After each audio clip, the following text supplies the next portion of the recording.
a Swahili word for keeping quiet, in order to detect where the enemy is coming from. For us veterans, we have been undercover waiting to know how COVID-19 infects and how we can fight it. Therefore, our message is short and limited on COVID-19, no politics. I again take this opportunity to assure Ugandans that as long as you are in charge of this country, with the advice from the scientists and doctors, with our national motto for God and our country, we shall overcome coronavirus. The good thing, it doesn't work. It's we who are helping it spread by not adhering to medical advice. Your Excellency, sir, allow me to remind Ugandans that before NRM declared a mass vaccination against the 6 killer disease, we had diseases like measles. The only medicine we had locally here in the central for measles was worshipping it, giving it prominent names of praise like Prince, Boss, etc.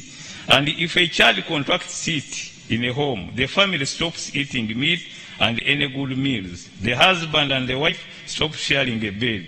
Those were done in order not to annoy measles and kill their loved child.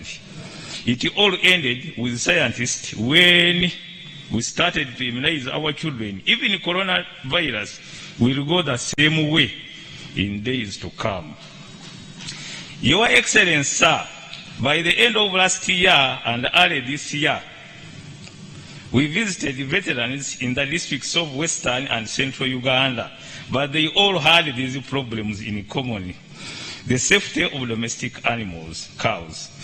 They spray chemicals which doesn't kill ticks. They end up mixing it with agrochemicals, which may be a problem in the future. Farmers buy counterfeit drugs which end up destroying their farm crops. The concerned ministry or department should take note of that. As veterans, we have some other issues which we can't go without mentioning, like the rampant evictions of Vivanja holders, some health workers who neglect their responsibility and people end up losing their lives. Some armed personnel who are misusing the guns instead of protecting Ugandans, they turn the gun against them. Your Excellency, sir, we have trust in you that you will bring them to order because you are the one who trained them.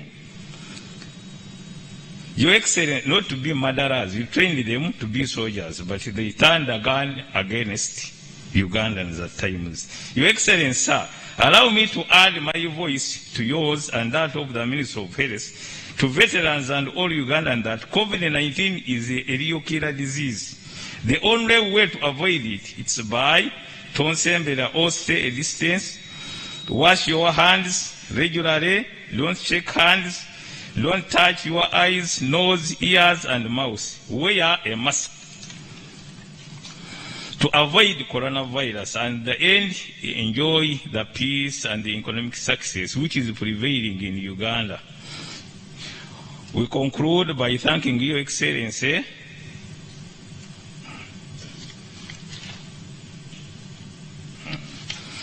We conclude by thanking Your Excellency for guiding our country during the testing time of natural calamity like coronavirus, the locust in northern Uganda, the floating sand on River Nile, and the landslide and floods in western Uganda. We thank our doctors for their concerted efforts in fighting corona pandemic. You are real heroes and heroines.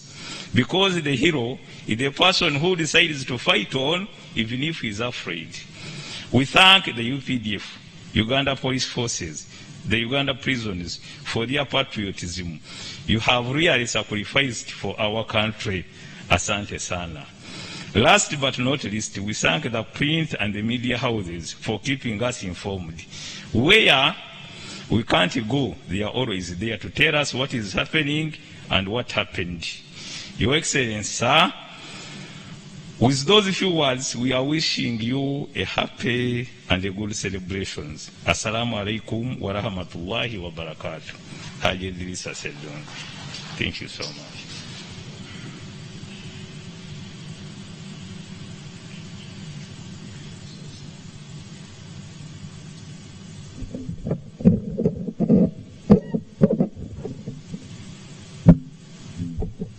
Your Excellency, the President, Republic of Uganda, Your Excellency, the Vice President, the Right Honorable Speaker of the Parliament of Uganda, Your Lordship, the Deputy Chief Justice, the Vice Chairman of NRM, Alhaji Musa Chigongo, the Prime Minister and the deputies, Secretary General, ministers, the Dean of the Diplomatic Corps, religious leaders, guests, heroes and war veterans, fellow countrymen. Your Excellency, I usually give my speeches both in Luganda and English, but allow me and permit me to deliver this one in English because of the content. It is a privilege to stand here today to celebrate the extraordinary heroism of many Ugandans who strive to make Uganda a better place. People who have sacrificed and paid the utmost price in defense of our nation for us to enjoy the liberties we have today. Your Excellency, we are celebrating this day under very unusual circumstances, given the current pandemic of COVID-19.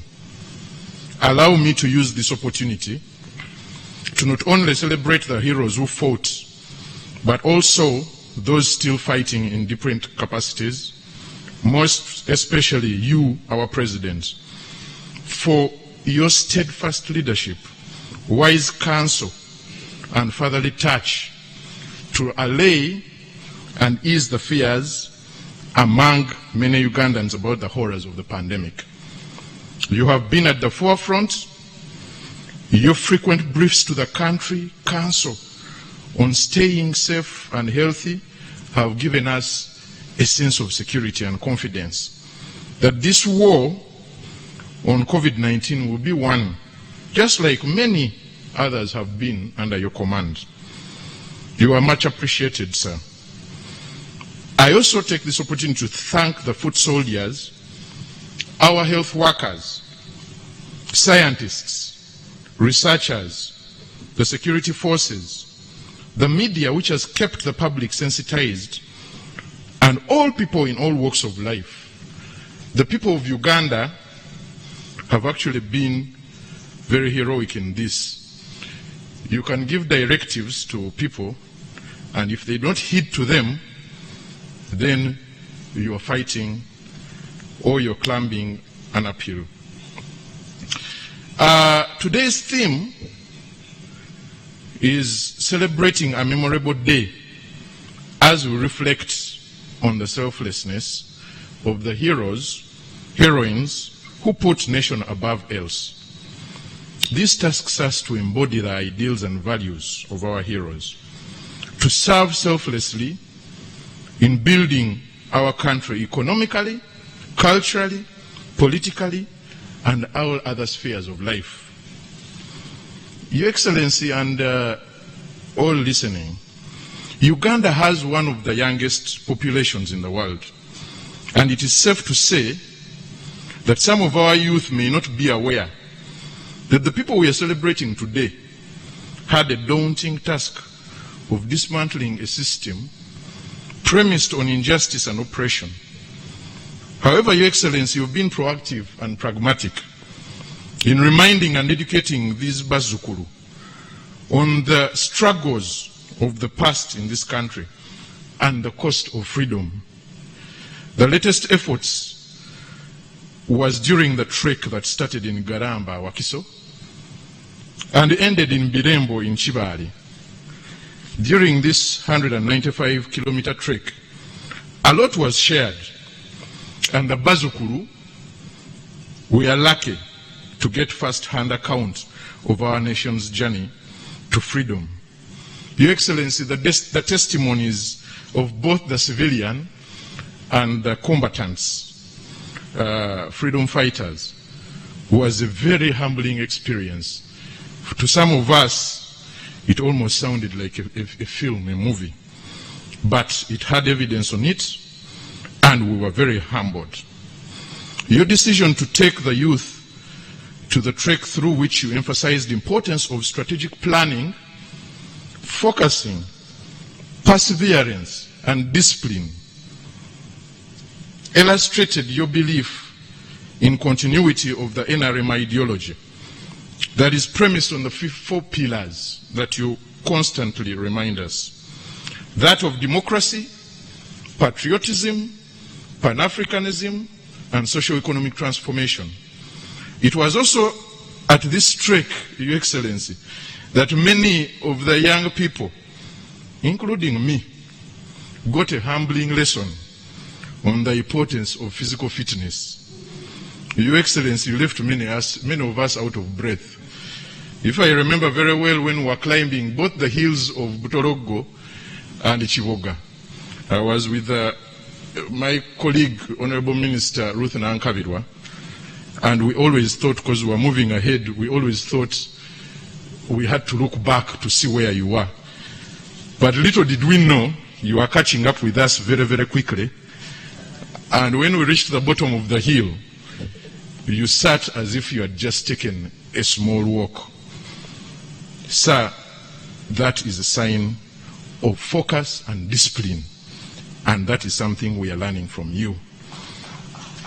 I bring to you, Your Excellency, the requests of the youth who are looking forward to another trek to cover other regions in the East. As we all are aware, the East was the beginning of the struggles with FRONASA. And we also ask that you consider the establishment of historic sites and museums as knowledge banks to cover this part of our history. It is important that we preserve this part of our history for posterity, so that the current and future generations have a basis to shape their narrative about our country. You know, Excellency, so many times on Sundays as a Christian, I go to church and I know much about the Jews and their journey and history, because it is well documented in the Old Testament. The Western cultures today, the Western countries today, through their domination of media and cinema, which has influenced many cultures around the world, has had a very big bearing on our youth today. However, the international media that we are talking about and the cinema has always depicted Africa as a dark continent. But with us preserving our culture and heritage, the journey and triumphs, we shall be in position to tell our own story to the world. A story of triumph despite the myriad of challenges. I thank the NRA Archives team, headed by Alice Kaboyo, who put up this program, and for their role in preserving the history of the liberation struggle. And Your Excellency, there is a lot being done in that regard, and we shall beg for your indulgence so that whenever we come to you, you give us, because you're a moving, living encyclopedia of these struggles. We should use you as an example and as the dictionary of all this. Your Excellency, with your continued support through the Office of the Prime Minister, I'm happy to report that some of the people we are celebrating today, the civilian veterans, have continued to receive their benefits under the Kasimo. In addition to their associations, the civilian veterans have been engaging in different businesses and income-generating projects to enhance their incomes. I'll give you the brief of it in a report that I'll probably give to the PPS. But in short, we have paid off gratuity. This financial year, we have paid off gratuity to 6,969 civilian veterans, bringing a cumulative number paid to about 73,419 out of the 80,000 estimated. Through affirmative action programs in the Office of the Prime Minister, our efforts have been deliberate and focused on achieving the objective of enhancing household incomes in communities within the Luwero Triangle. This is well embedded in our manifesto, and this is something that you have kept on persisting and insisting on. Our over 600 groups have been supported to establish income-generating projects, and these include small-scale businesses for women, youth and vulnerable groups, and value addition enterprises, among others. We are yet to align all this with the National Development Plan 3, as it should be. And in addition, the Office of the Prime Minister is currently channeling support to communities at parish level. As you remember very well, in the Chobe conference, the SEC conference in Chobe, you gave us guidance to put all interventions at the parish and create a parish model. Your Excellency, we thank you for this support, through which government is investing in its people and their potential to do something for themselves, in addition to protecting them from the effects of market failures caused by unforeseeable circumstances. I cannot reiterate your call for following the real economy versus the vulnerable economy. Since the start of the financial year 2018-2019 to date, so many associations and so much money within the Luwero Triangle has been dispersed. But we plan to increase the area of coverage since as soon as we secure more and adequate funding. Ladies and gentlemen, in this coming financial year, we plan to do the same. But Your Excellency, we continue to face some challenges as a ministry. I will not talk about them in my speech, but I've prepared something for you, a brief, and we await your guidance. We also took a tour of all the districts in Luwero Triangle and visited a number of veterans, civilian veterans, together with, of course, led by their chair, Haji Sedunga, as he has said. And I think some of the challenges have been, they have told us some of the challenges. I may not have to go through them again. So, ladies and gentlemen, our heroes have collectively provided an example of what it means to be patriotic. So let us be worthy successors through hard work, innovation, discipline, and social responsibility. Your Excellency, I will not go any further than that, because I know most of the message you have about this particular day lies with you. So I thank you, and thank you, Your Excellency, for celebrating this day with us. And I wish every Ugandan a safe and healthy life, and may God bless Uganda, our nation, and everyone in it, for God and my country. Thank you. Thank you very much, Honourable Minister. May I now invite the Honourable Minister for the Presidency to take over and deliver her remarks, then invite His Excellency the President to address the nation. Welcome, Honourable Minister.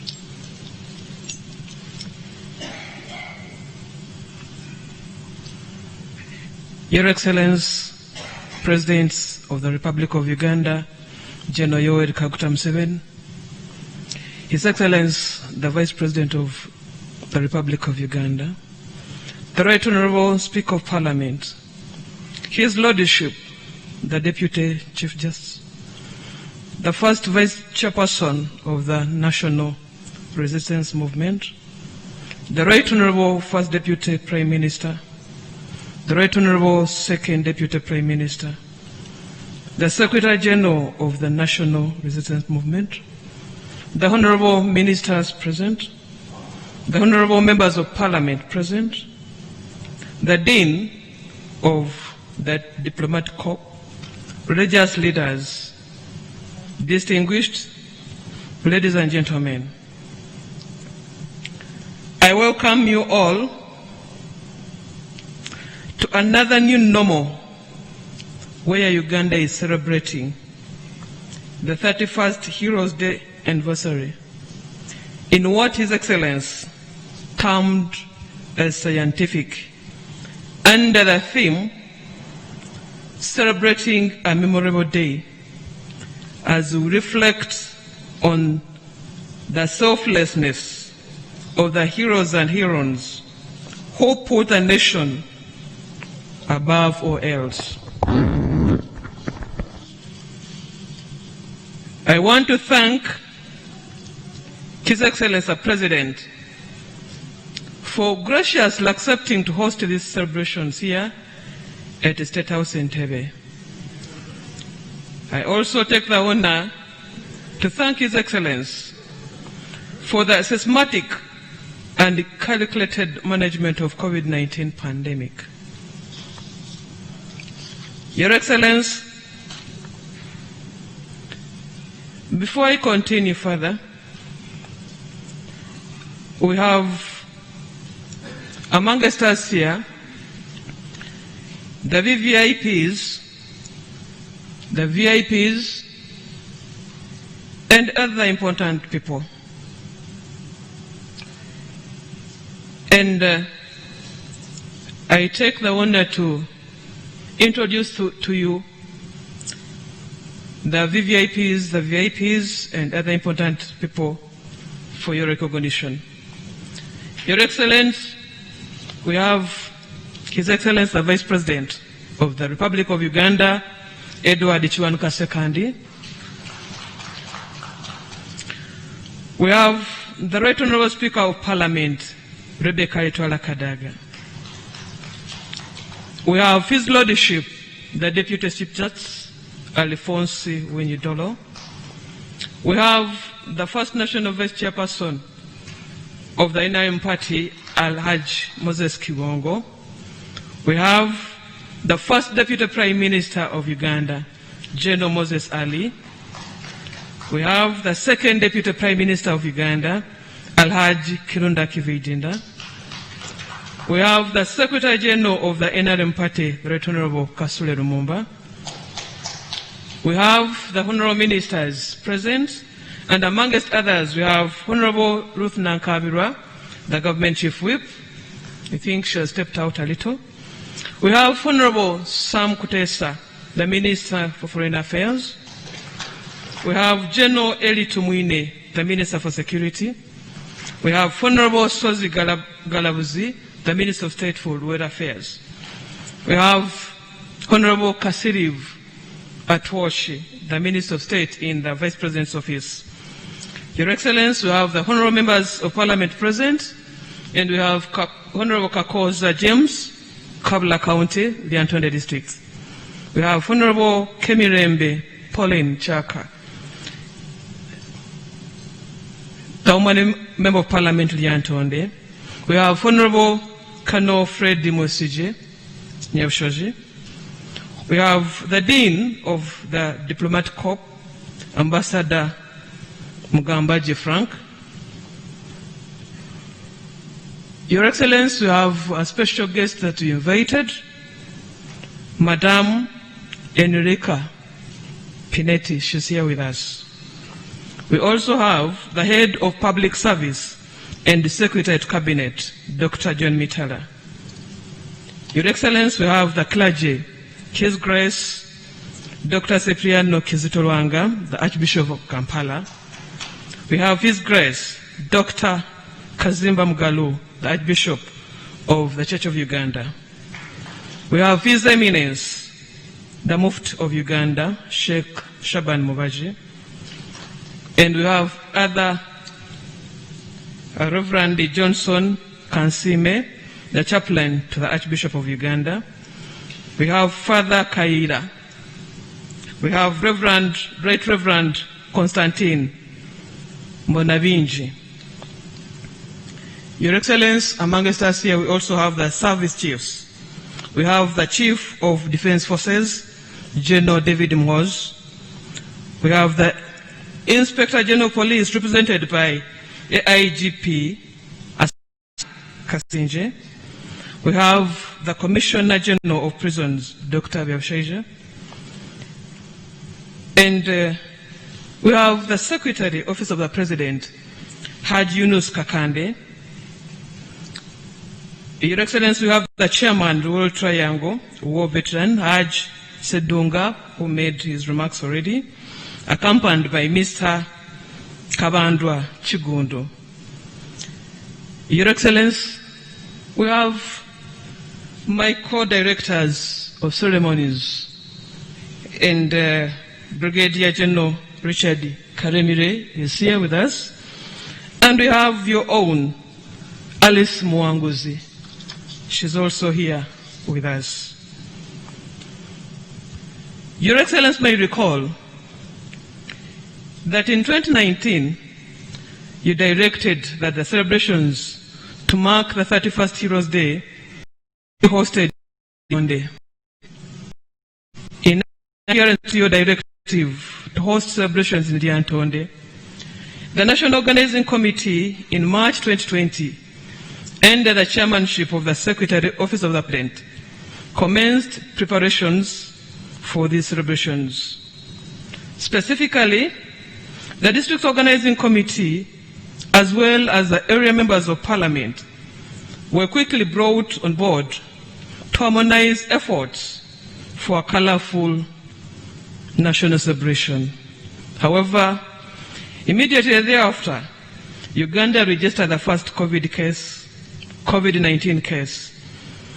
And as per your further guidance on COVID-19, we had to consequently put to halt the preparations to host the important day in the Lyantonde district, given that these functions normally attract multitudes of people.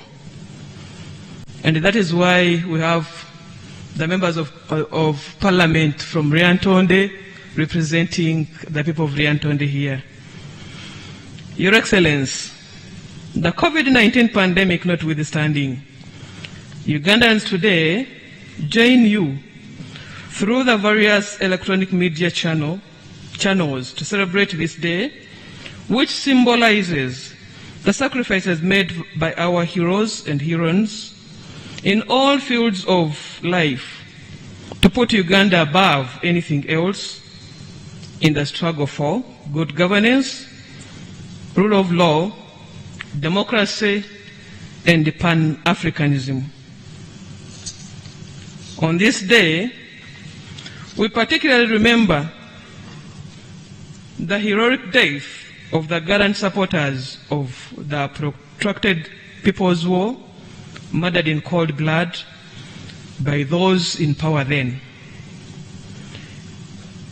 By paying the ultimate price, those heroes who fought dictatorship at that time put Uganda first, so that we, who were later to follow, would live a dignified life. Indeed, from the 9th of June 1981, the momentum to liberate Uganda from the grip of bad governance did not stop until the 26th of January 1986. In recognition of the heroism of our heroes, Your Excellency normally award medals to those or the next of kin for those who are deceased. However, in the current circumstances of COVID-19 pandemic, that has not been possible. I want to request those who had been vetted to receive medals to be patient, for the same will be awarded to them at an appropriate time. To those people in Lyantonde, just stay calm, more is yet to come. With that short background of this day, I now take the honor to invite Your Excellency to address the nation. I thank you.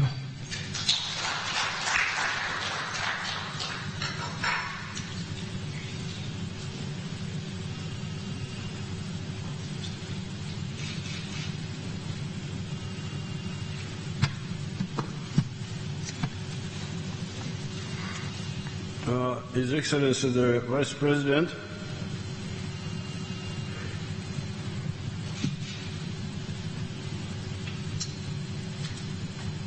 the Right Honorable Speaker of Parliament, His Lordship the Chief Justice, since everybody has got a mask here, and I have no virus, so allow me to remove the mask, because you are not a danger to me, and I'm not a danger to them,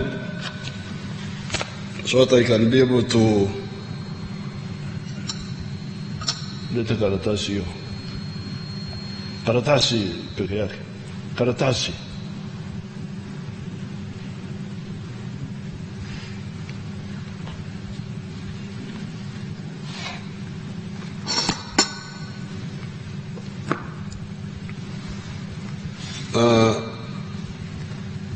The Right Honorable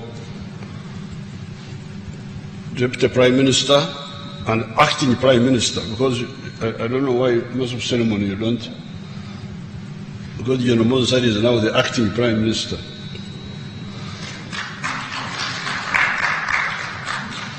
The Prime Minister went into isolation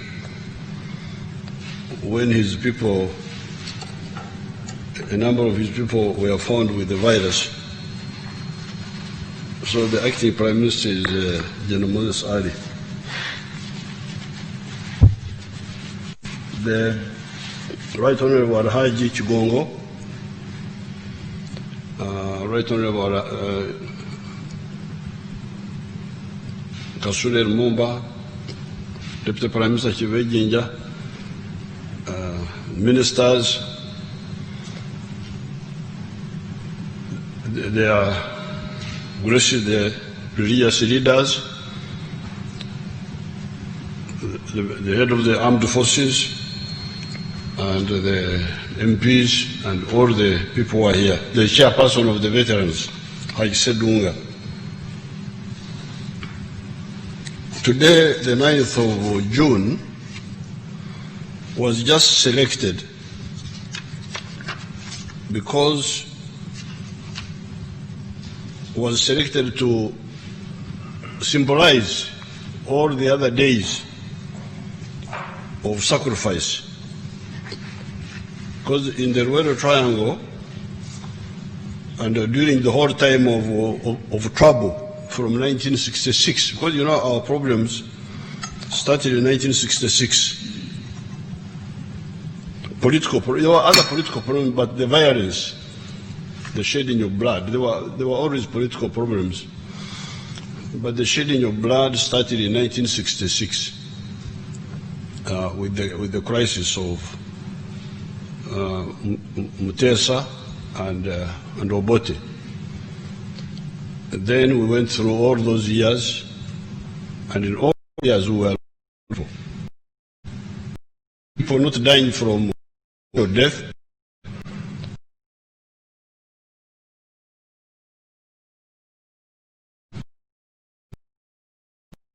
but dying from guns, from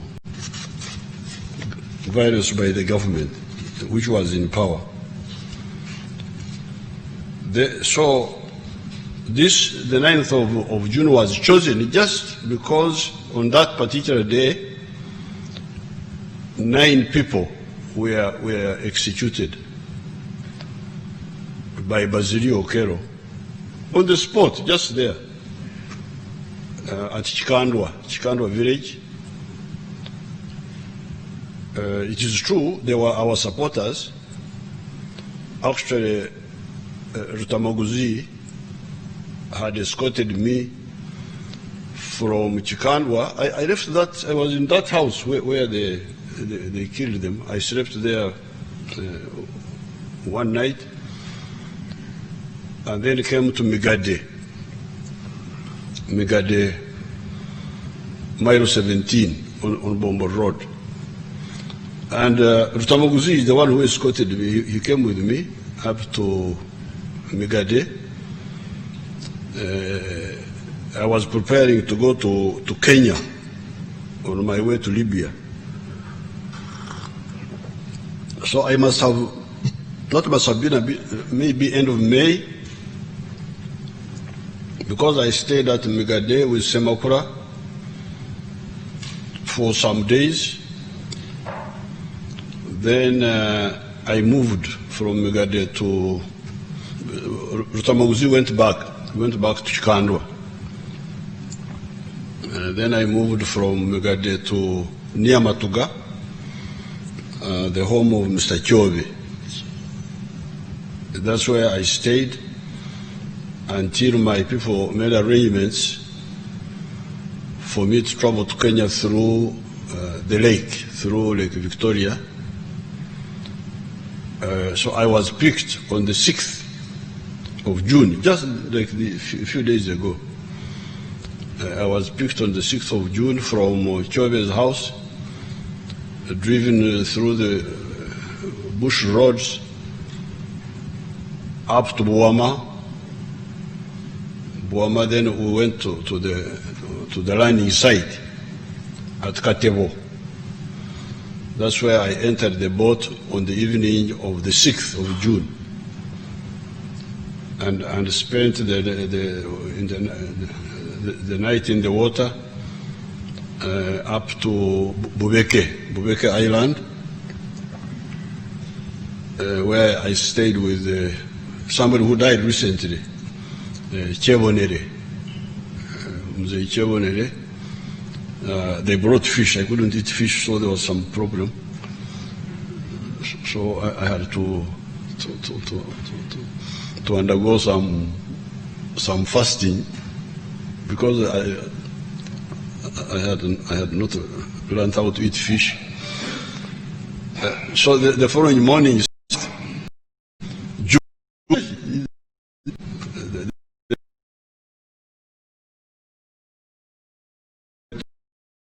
to the open water, 8th. So these people were killed on the 9th, the following day. Yes, they were guerrillas, because they were our supporters, but they were not tried. Nobody said you are guerrillas, we take it, and they were arrested. So the proper thing should have been to take them to prison and to be tried. They were not tried, they were just killed there with pangas. They were cut with pangas. Now, Rutamaguzi told them in Ruganeti, Temula Jana. What is Okula Jana? Okula Jana is Oktaka. Runyankore will call it Oktaka. Okay. That's what he told them in Ruganda. Don't reveal. Don't reveal where the guerrillas are. And they were killed, 9 of them, there on that day. So that's why we selected that. But many people were killed on many other days, but we just chose this because they knew. I have had some of the other day when I was walking, some of our people were exaggerating. Like that man, Biro Karege.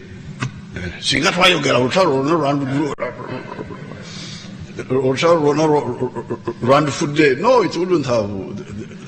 Even if they had revealed, they knew only one small group, which was nearby there.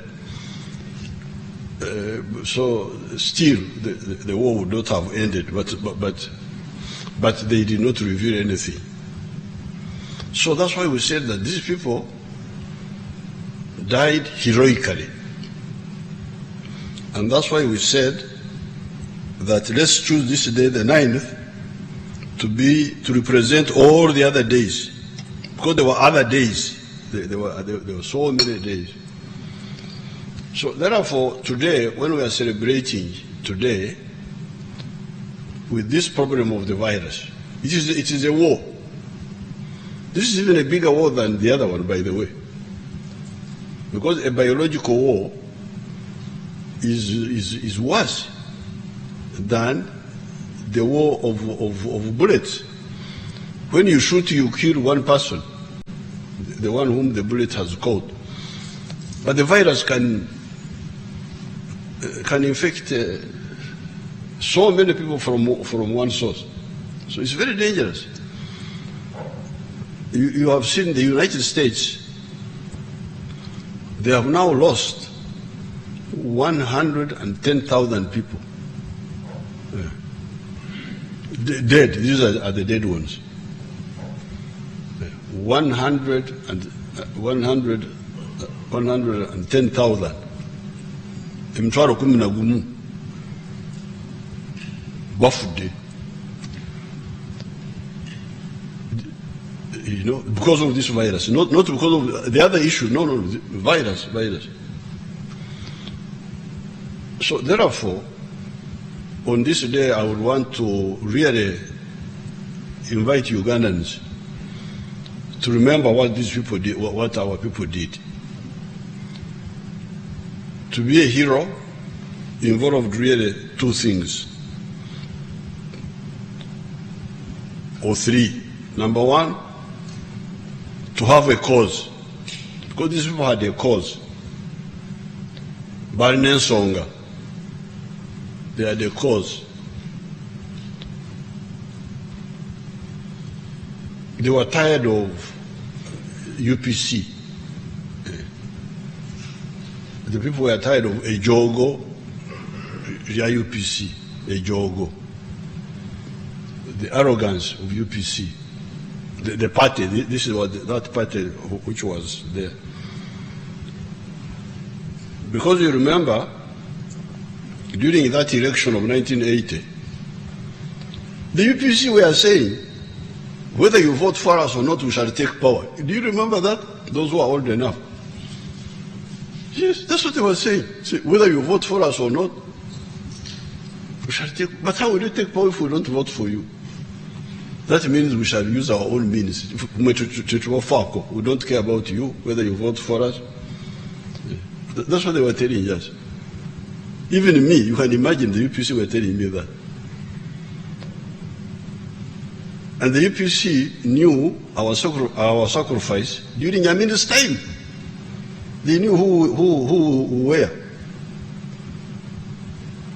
They knew that if they had some common sense in their heads, they should have remembered what sort of people they were dealing with. But they were not bothered. They thought. So these people were really tired of the arrogance of UPC. That's why so they had a cause, number one. Number two, they were committed. So somebody can have a cause but not get committed to it. He knows something is right, but he's not able to die for it. And that's why they were heroes. They were saying, what for faith? That's what Rutamaguzi said. If we die, we die, but the cause will go on. Were they wrong? Where are the people who killed them? Mubandage. Very bad calculation.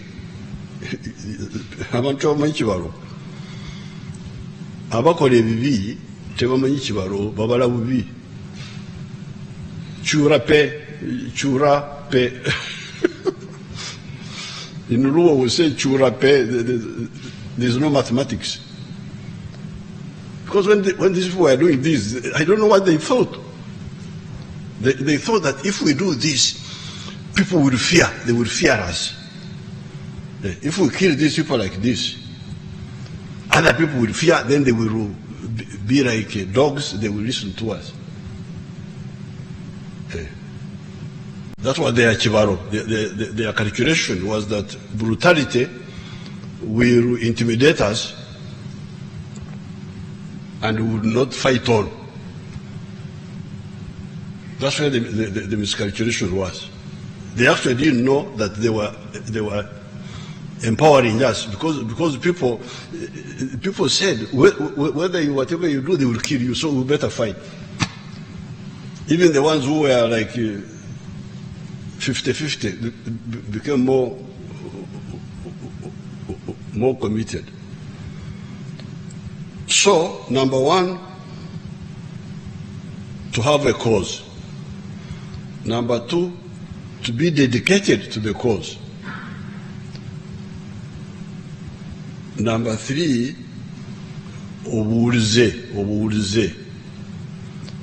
obedience. Discipline, let's call it discipline.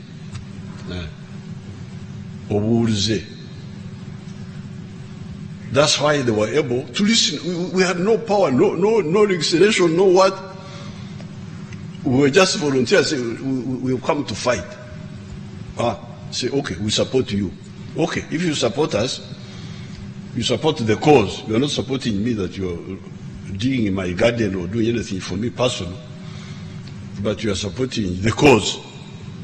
And I am also one of you. So if you are you support the cause, then the discipline now. Because if you don't have the discipline, how shall we move? The discipline.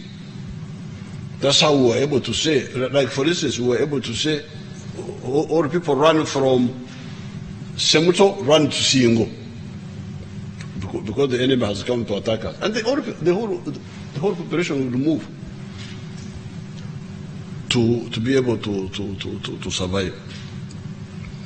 Now, so this part of the discipline, of the obedience, is what I would like to bring out today. In Uganda, we have a proverb.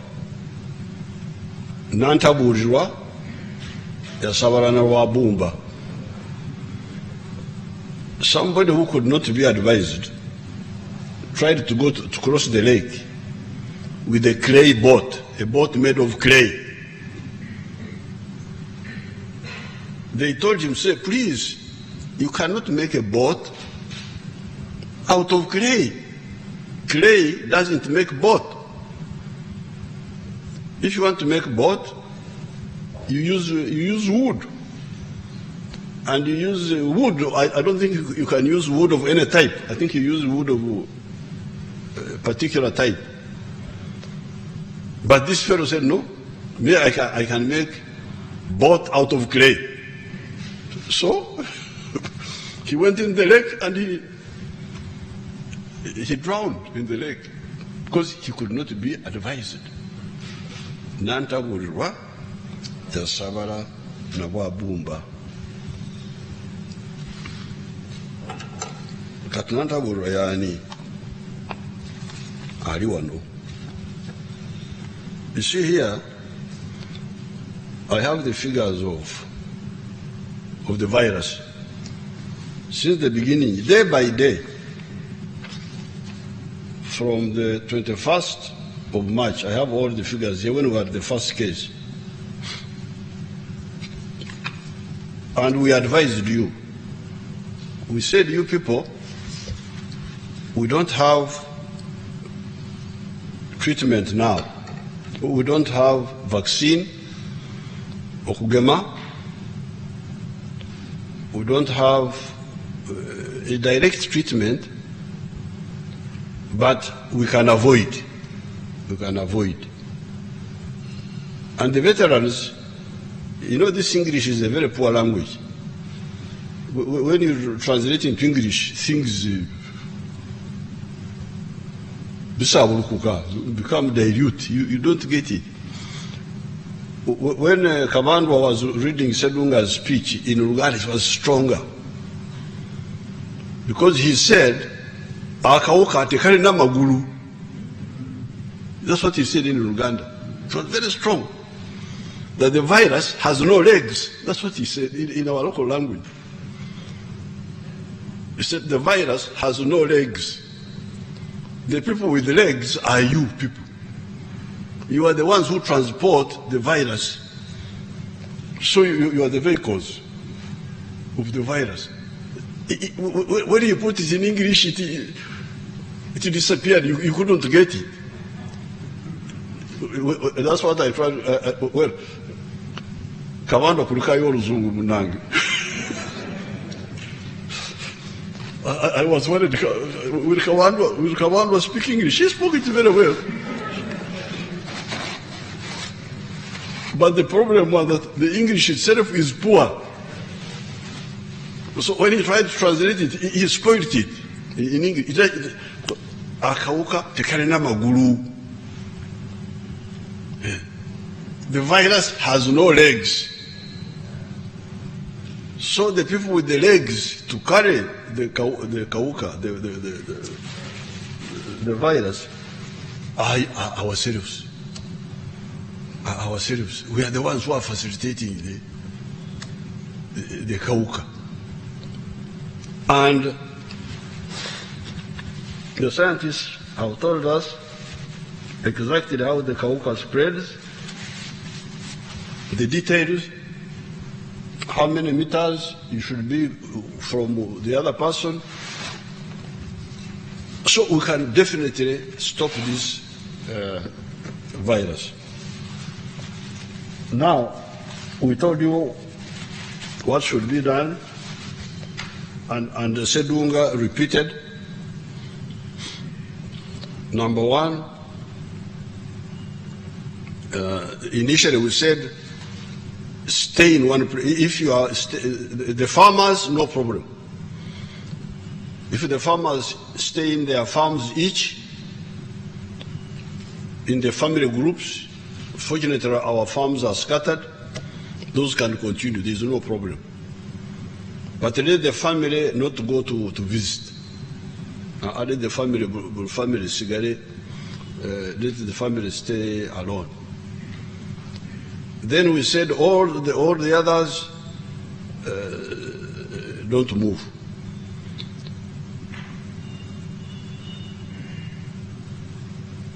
And so on, all the things we did. The schools go home, the markets, for all those measures we took, which you know. Now, recently, we decided to open up. And we are opening up carefully and deliberately, and knowing that if we really follow what we are advising, we can open up but also be secure. So how do you do it? First of all, when you are traveling, travel only 50% of the vehicle for the public transport. Only 50% of the vehicle, plus one, the conductor and the driver. So that you leave spaces. Don't get near me. You leave it. You are in the vehicle, but you have the distance. In the shops, although some of the shops are open, make sure that people don't come in many, and so on. Then put on masks all the time. Put on masks all the time. But when I pass through the town there, people are not bothered. They are not bothered. They say, after all, nobody has died, so they are not bothered. So if you are looking for somebody to die, you will get him. And when you start dying, you don't say Museveni did not tell us. There's nothing we have not told you. To beg you, please don't die, please don't die, please don't die. No. We have told you exactly what the science says about this virus and how we can avoid it. Now it is as if it is the work of the police to be the ones to save you from dying. Why should it be the police? It should be yourself. You should be the ones policing yourselves. not the police, not the LC. President has a presidential directive. It is not my directive. It is just the information I'm giving you so that you stay alive. So I am telling you here now, because you say you have not seen any death. That's what people are praying for, that they should get some death. That they are. So we are telling you that people have not died for two reasons. Because initially people listened to the advice. Now the second reason why people didn't die, even the ones who were infected, and the ones who were infected, many of them, I have the figures here. The total of the Ugandans infected up to now, up to yesterday 8th, was 646. Out of a total of 146,000 tested, only 646 have been positive. And of those, 96 have been healed. They have gone away, I think, by yesterday. So, those who were healed because the numbers in the health centers, in the treatment centers, were few. And the doctors could concentrate on them. And they take a long time. The healing is not, even the ones who heal don't heal quickly. Because I was checking, some of them have stayed there for 21 days. It's still sick.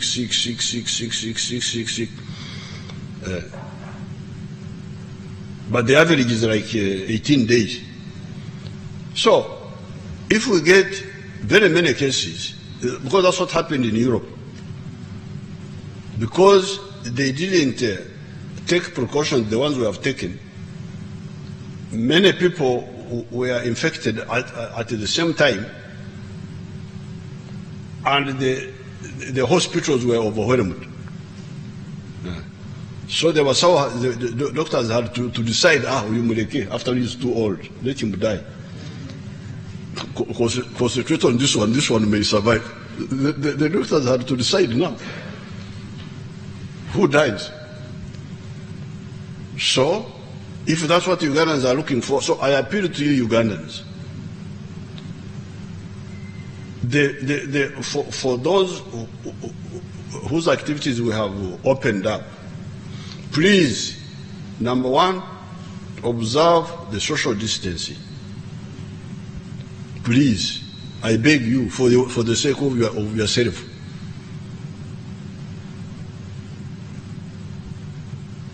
Keep the distance. Number two, put on the mask. Don't go in. I have just removed mine here because the few people who are here, everybody has got a mask. And I know that I have no virus to give them. Otherwise, I will not remove. Of course, the mask is not very comfortable. When you speak in it for a long time, you get tired. It's a bit tiresome.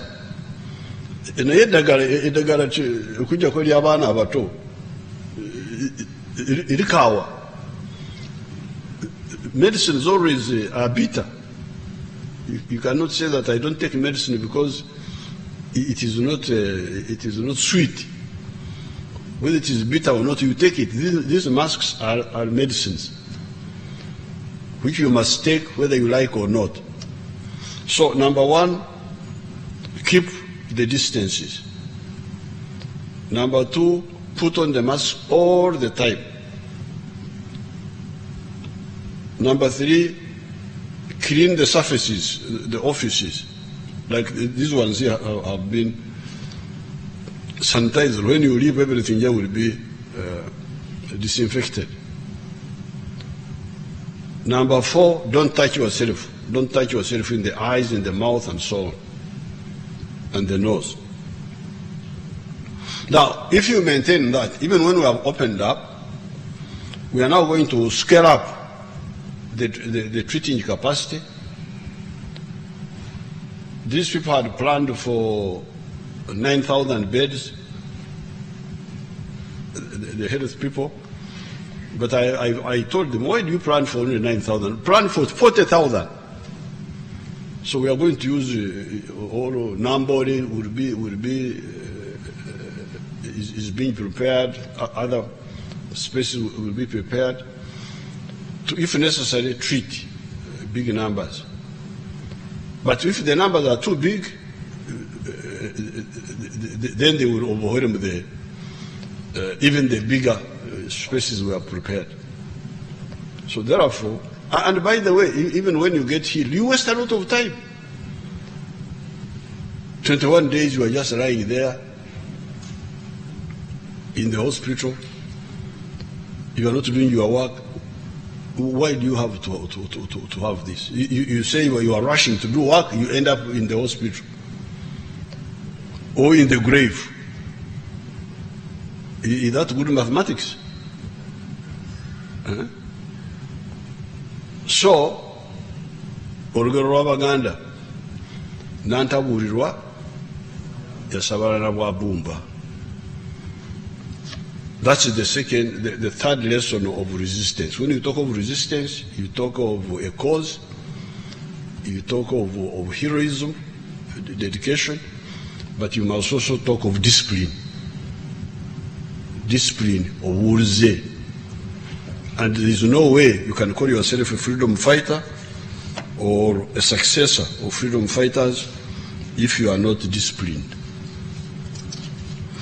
And we are really, what Sedunga told you when we said Nyamanzeni, because that's what I said. I told the countries, please, Musirike, let's hear, keep quiet.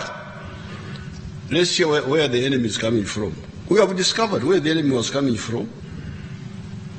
Number one, they were coming from abroad, the infected people from Dubai and those places.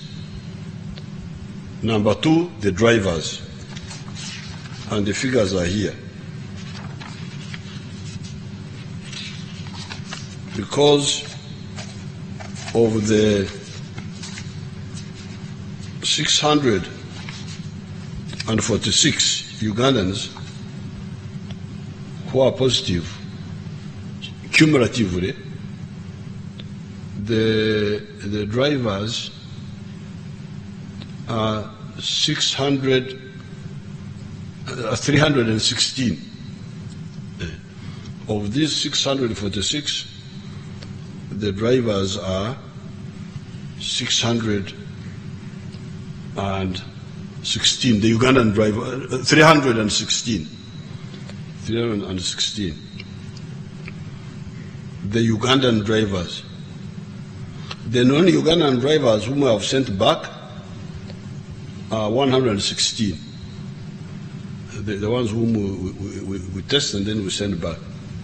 So, if it was not for the drivers, the total number of the other Ugandans, cumulatively, who have been found with the virus, would be 326. It will be a much smaller number.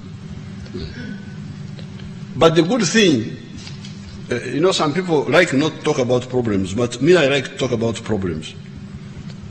Because by talking about problems is okwanika. When you put something in the sunshine, in the village, all the mikeka, the mats, you put them in the sun, they will be disinfected.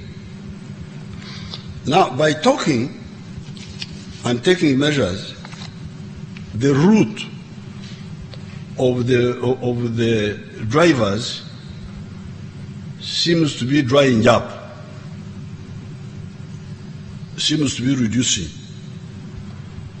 If I take the last few days, if I take 24th of May, the drivers who were positive were 0. 25th of May, there were 7. 26th of May, there were 23. That was a big number that day. 27th of May, there were 18. 28th of May, there were 22. 29th of May, there were 5. The 30th of May, there were 49. 31st of May, there were 20. This big number of 49 vehicles had collected inside South Sudan. Big South Sudanese had blocked them. So they had stayed there at the border. I think even some were infected there at the border because of waiting there. So when I talked to His Excellency Salva Kiir, then they opened. He talked to his people. You know, these officials also, they can make their own rules. So somebody just stops, don't move.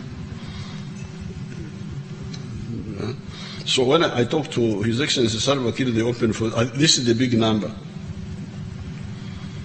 But 1st of June, they were, no, 31st of May, they were 20. 1st of June, 15. 2nd of June, 5. 3rd of June, 6. 4th of June, 10. 5th of June, 0. 6th of June, 7. 7th of June, 5. Here they say 8th of June, they say 0. I don't know whether the results have not come in or what. But you can see the drivers are, the numbers are coming down. So the shouting and the measures seems to be working up people. And how were these people getting infected? These drivers of ours, the 316. Initially, apparently, when they would enter South Sudan, the South Sudan soldiers would say, you carry these people. They would give him people to carry, to transport. So when I complained to their organization here, they say, oh, but what is that? They force us to carry people.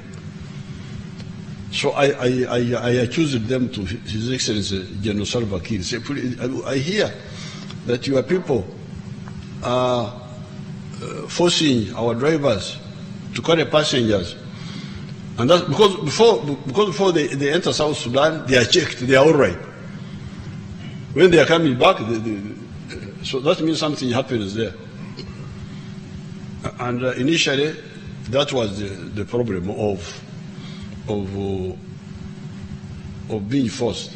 So General Salva Kiir intervened, and nobody is forcing them. Now they are forcing themselves because of making money. So they voluntarily acquire. You remember Slim was the same. Slim was also quite voluntary, the AIDS. So this is how those people are getting infected. Now we don't know, it's so annoying. So therefore, but we are now going to, we shall discuss with the government of South Sudan to see how to watch these people. Well, there are ways we can watch them. Like now, the cameras here in the city are helping us to see who is doing what. Everybody who is throwing a memvu on the road, we can see him and photograph him. And if the police are serious, they can follow him up. So even these ones, we shall find a way of monitoring them. So therefore, I am using this occasion of the Heroes' Day to remind the country that one of the points of the freedom fighters was discipline. Now, if you really want us to overcome this disease, listen to the advice. Keep the social distances. Put on the masks from tomorrow They will start distributing the government masks. Even if you have your own mask, the government will give you its own. Because these masks of the government are from the factory. The quality is confirmed. Then put on the mask. Don't touch yourself, and so on.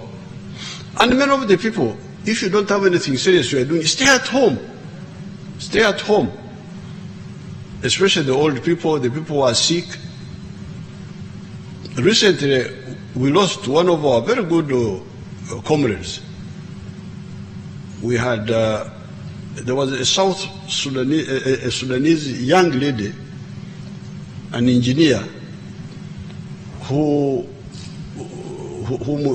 we came to know in Vienna when she was working for the UNIDO. And she came here, she has been here working with us on the relationship between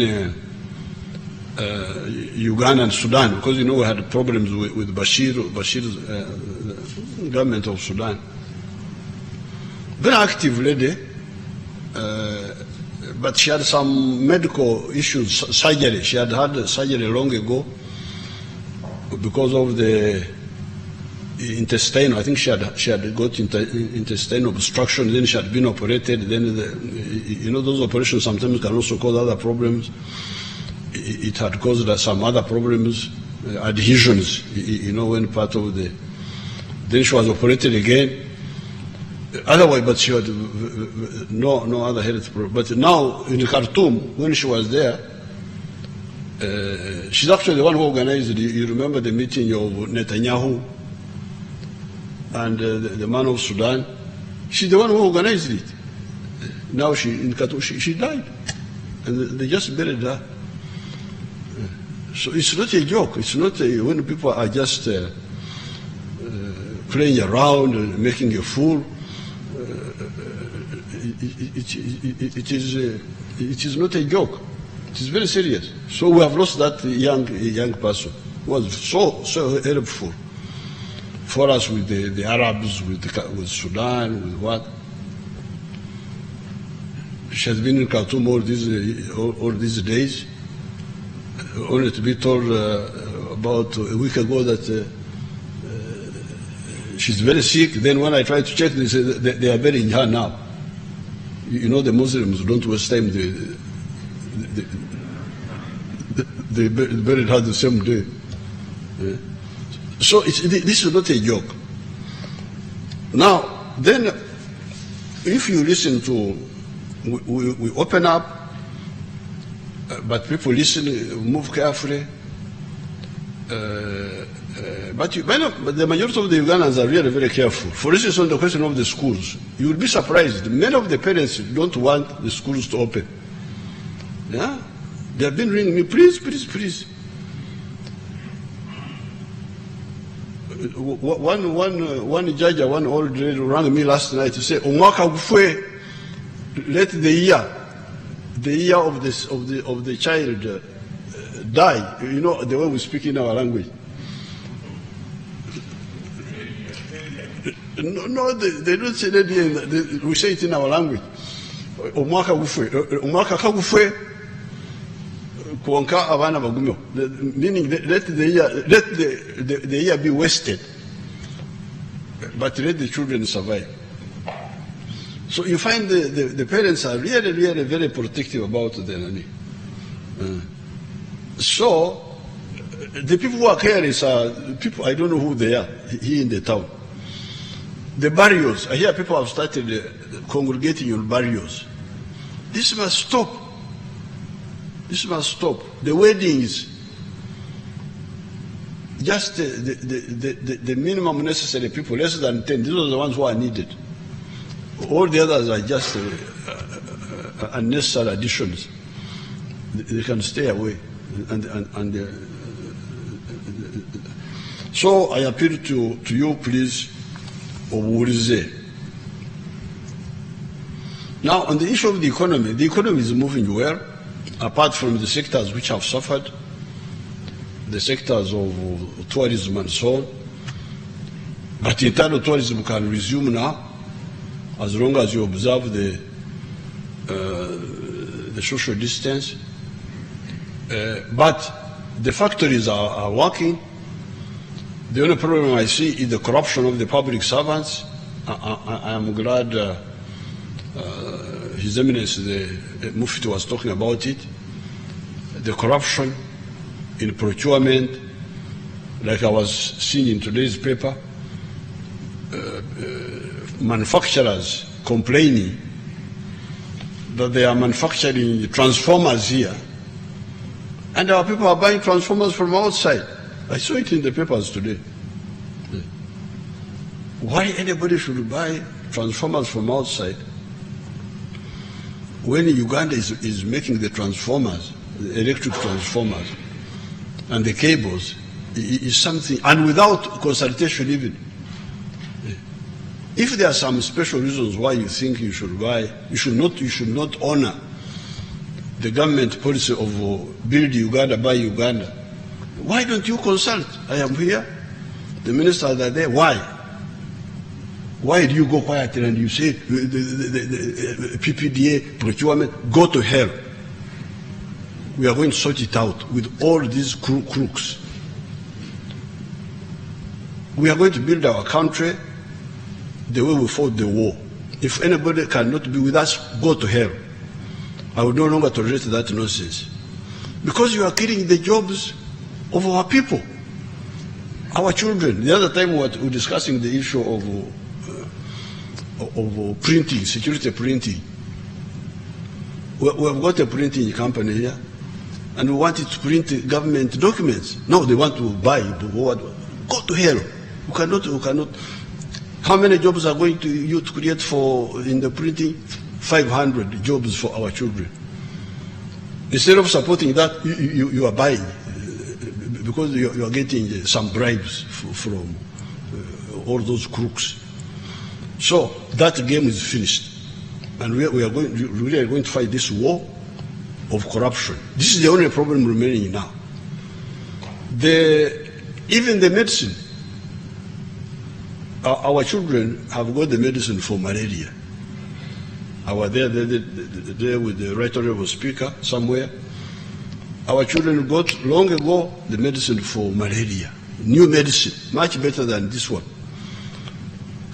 But they were being tossed around by our crooks. Go here, go there, until they managed to struggle. And now we are going to make a very brand new malaria medicine. Even this coronavirus, this morning before I came here, I was talking with our people. How are we moving? We are moving very well. We have we can get this medicine before the Europeans get it. If we get rid of the parasites within us, the parasites,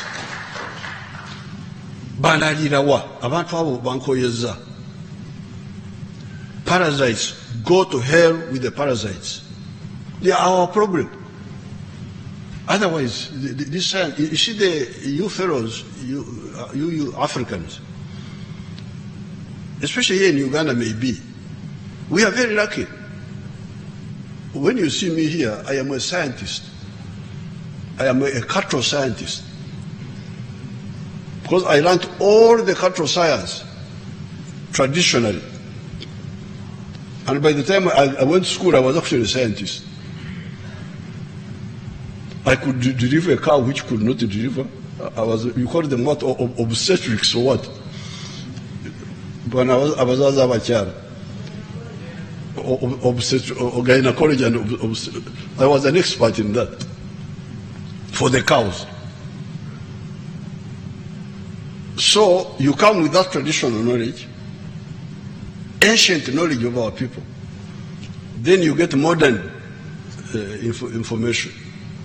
So our sciences are very good. They are actually much better than the others in the world, but they are not assisted. Dr. Muranga has shown you how to get a superior flour, superior to wheat. No. I am always carrying Dr. Muranga as if she is my problem. Help Muranga, please. I'm begging as if you are going to build my house or anything for me. That game is finished. Our scientists must get the support they need. And they will solve all these problems. Even this virus, something is already moving. The medicine side, the treatment side, they are working on it. And we can get it ahead of anybody else. But our parasites, this Kawukumi, Emungwe, which is among us, this is where the problem is. People who don't care about their country, they only care about themselves. The vaccine are working on it. Of course, they have been delayed a bit by our people. And all the other branches, our people are really, the scientists are there, they can help us in many of these things. So let us get rid of the corruption. That's the only problem that is blocking us. So with these few words, I congratulate the Hage Sedunga, and in his speech, he mentioned the problems they found when they went up country.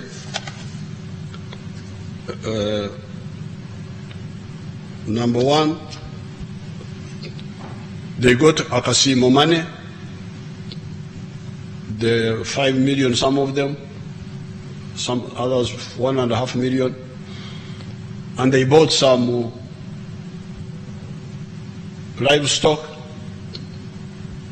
but it is being stolen, and the thieves are not handled by the police. The policeman is there, Kasinji. Were you here in Uganda? Huh? Can you get a copy? Mumfunile copy on police. Huh?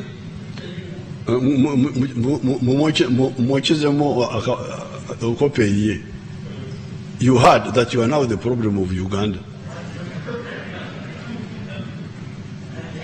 That you are the problem, you heard both in English and in Uganda. That man is the problem of Uganda now.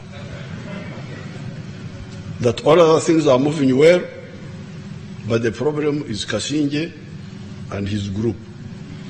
Because when a village thief steals the cow, which they have got from Operation Wealth Creation, or they have got from their Kasimo, nothing is done about it. So people are going to, Banyangwele call it Okchwekenteje. When you, Okchwekenteje is when people discourage you and you give up. You sit down. Because whatever you do is undermined by the thieves. So why should this happen? Kasinje, now you talk to those people. They are here. I am a free mediator between you and Sedunga. Ask him, these veterans, what do they want? What they want is that Omubi, a thief, if he's caught, he should not get out of jail with the police bond, with the bail. If we need to change the registration, you bring it up. Because in the village they don't want big things. What they want is harmony. My goat, if it is stolen, somebody who steals must pay. Now, when you don't get that, you really become more, you undermine everything people are doing. The tick resistance, they talked of tick resistance. That one is again, of course, caused by the vets.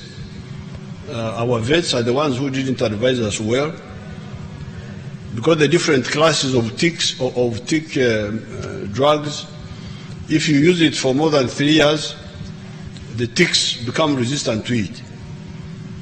So they should have been able to be able to tell us. But I want to tell you that even there we are moving. We are going to get a superior product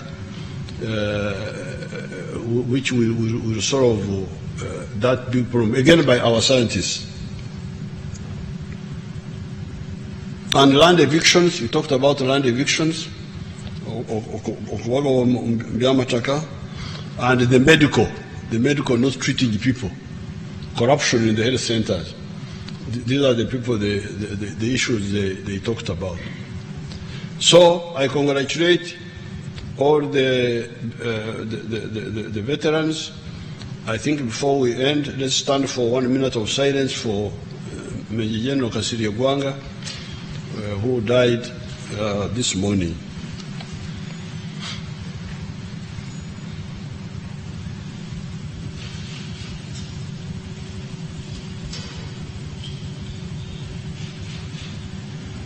May his soul rest in eternal peace.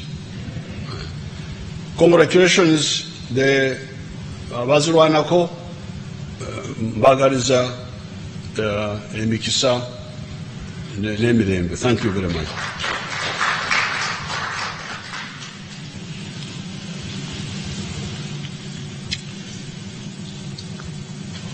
Please resume your seats.